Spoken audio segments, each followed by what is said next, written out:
Magandang araw sa lahat ng mga Pilipino sa mang sulok ng mundo, Luzon, Visayas at Mindanao. Ito ang Kabirada Lance Channel at ako si Lance.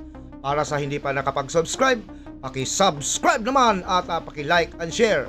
At kung meron kayong masasabi sa video ito, paki-comment at pag-usapan natin sa comment section para naman tayo magsama-sama panghabang buhay. Paki-hit ng notification bell at tayo magsama-sama forever. Okay, nandito na ang balita. Huwag din naman kaming biglain. Oh, yan talaga ang sagot nitong mga buhaya, mga kababayan, matapos i-anunsyo ni dating Pangulong Duterte na dadalo na siya sa Quadcom. At kung kailan dadalo si dating Pangulong Duterte, mga kababayan, umatras naman ang mga buhaya. Kinansila po ang hearing ng Quadcom para bukas, mga kababayan. Tilaan nila, huwag nyo naman kaming biglain. Oh, nabigla pala ang mga buhaya, mga kababayan. Hindi kasi nila ini-expect nadadalo dyan si dating Pangulong Duterte. Hindi nila alam ang kanilang gagawin. Baka masunog sila ng 10 oras, mga kababayan. Kaya, pinakakan sila at minob, mga kababayan, sa November 21. Akala ba namin atat na atat kayo? Sinabihan nyo pang natatakot. At nung susugurin na kayo, biglang kayo naman ang aatras, mga hudas. Panoorin po natin ang mga buhaya, mga kababayan. Hapon parang last night, para nakakita tayo na attend na raw sila. Huwag po tayong biglain, no? At, huwag nyo namang biglain. Baka ma-heart attack itong mga crocodilos, Romualdos, mga kababayan. Unfortunately, may mga gantong issue na darating daw po. And I think it's hard for us to really send invitation again. Ngayon, sila naman ang nagreklamo, mga kababayan, na hindi daw binigyan ng imbitasyon. Ano ba talaga? Those who have been canceled resource persons. We just have to establish lang po doon sa hearing that kailangan po talagang i-ano po natin yung proper decorum. Digong, kung dadalo ka man daw sa November 21 wag na muna ngayon dahil hindi kami nakapaghanda. At ang sabi, mga kababayan, dapat talaga mayroon silang plano kung paano nila i-corner si Duterte, mga kababayan. Kabilang na dito ang pagpapakulong sa kanya via contempt. At kung paano nila ito gigisahin. Wala pa kaming script Bukas agad. Kailangan pa namin mag-study. No? At sana walang uttering of bad words, no? Para Oh, Diyos mo, ano na sabi ni Dan Fernandez? Sana walang uttering of bad words. Ay, Diyos mio, RIP, pronunciation, mga kababayan. Wala daw uttering of bad words. Ano yan, uterus? Yung uttering, mga kababayan, utter, U-T-T-E-R. Uttering. Sabi ni Dan Fernandez, mga kababayan, wala sanang uttering of bad words. Ay, Diyos mio, araw-araw na lang, Dan. Ito mga nagmamagaling, mga kababayan, hindi na naman tayo nangungot ka sa hindi marunong mag-pronounce, pero eto all-knowing, mga kababayan. Siya ang batas, mas magaling pa sa abogado. Simple English. Hindi alam. Uttering. Uttering. Parang ginawang uterus, mga kababayan. Forum, no? At sana walang uttering of bad words, no? Para at least yung respect bigat sa di ba? Respect din Respect, bigat sa respect. Sino ba ang mga walang hiya dito? Kayo, sa Quadcom, kaya nga wala nang respeto sa inyong sambayan ng Pilipino. Siguro, kung gano'n ang magiging tema ng ating pong hearing on November 21, magiging maayos din po katulad nung kay Senate Juan Ponce Enrile. Sabi ni mga kababayan, Dan Fernandez, kapag nag-uter na daw, mga kababayan, uttering of bad words na daw ito si Digong, palalayasin daw niya, uwi sa Davao. Uwi. Yan talaga daw ang gagawin nitong si Dan Fernandez. Kaya ikaw, Duterte, wag kang mag-uter ng bad words. We hope that we will have a proper and dignified hearing on November 21 Dignified. with the presence of the former president.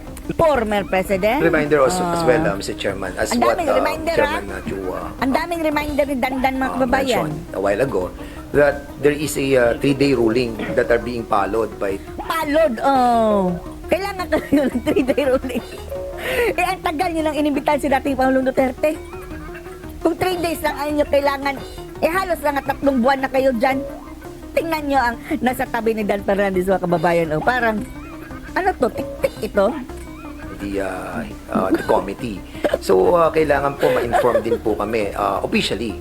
Wag po sana sa social media. Para Officially ha? Officially. islata. Kasi pag social media, Tapos yung sabi ni dati Paulong Duterte dati na ano, hindi ako pupunta dahil wala kayong imbitasyon sa akin na bago eh. Sabi nyo, hindi na kailangan ng imbitasyon dahil andyan na yan eh. Sinabi mo na, nadadalo ka. Anytime after November 1. Ngayon mga kababayan, gusto na talagang sulat talaga galing kay Digong. you can always deny it, di ba? Oo, deny. Mag-deny ka. Siguro magsapasak lolo ito sa taas. Ano gagawin natin dito? Sinugod na kami dito, Duterte. Pwede kang hindi pumunta, tapos sabihin Duwag! hindi naman formal yun. But of course, kapag ginawa po nating official ang lahat, Official.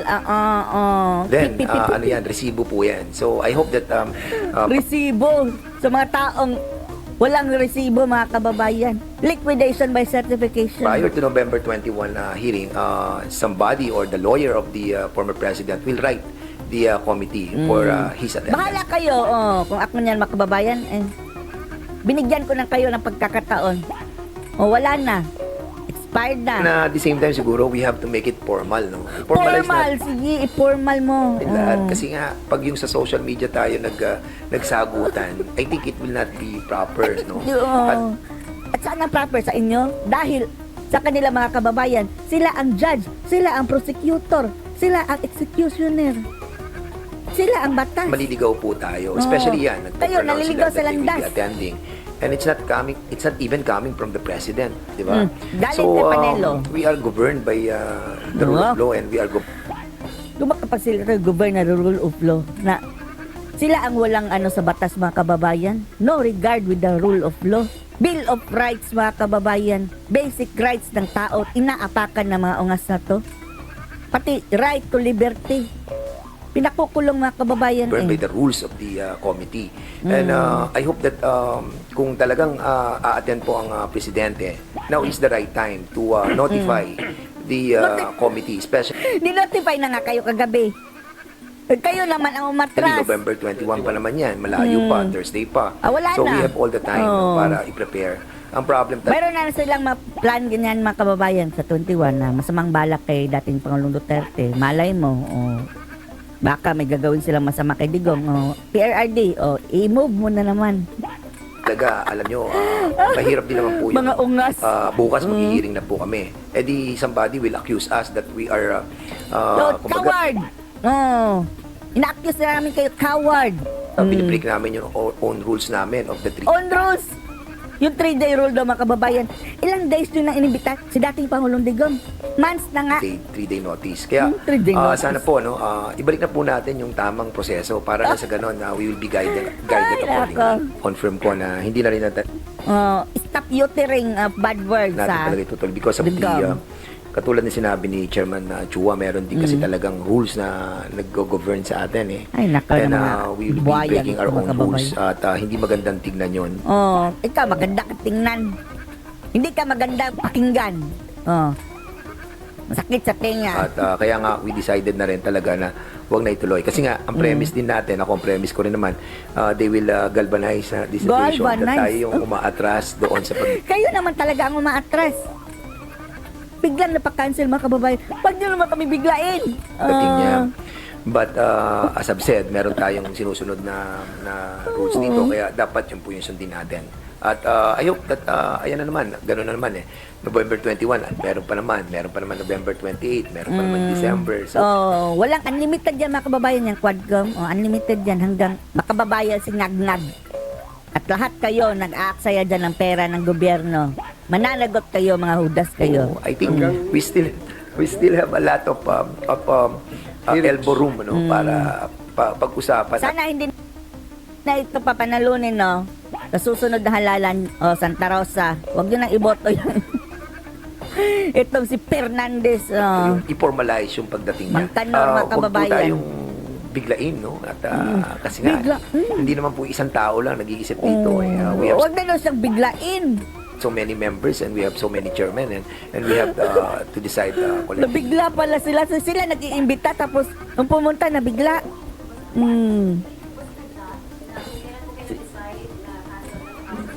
Sinadya. Ako, sa tingin ko, sinadya yun. Sinadya. Akala ba namin na anytime, magpunta ka doon dahil mayroon ka ng imbitasyon. Kasi, Sunday pa lang pinag-uusapan na to eh. Kaya nga, Inamon pa na, natatakot ka ba? Hindi ako takot, sabi ni Duterte. Sino ba yung unggoy na yan? Tapos ngayon, pupunta na. Sige, puntahan ko yung unggoy para mahilak ko yung buntot. Sige, alright. Ngayon, ay, cancel! yun yung, ano nila, yung style eh. Oh, Diba? style mo, And, bulok. to make it appear na tayo yung umaatras sa ganitong klase Hindi ng na sila ang invitation. umatras. Sino umatras? Ang Senado. Di ba kayo ang umatras? Kayo ang nag-cancel? Whereas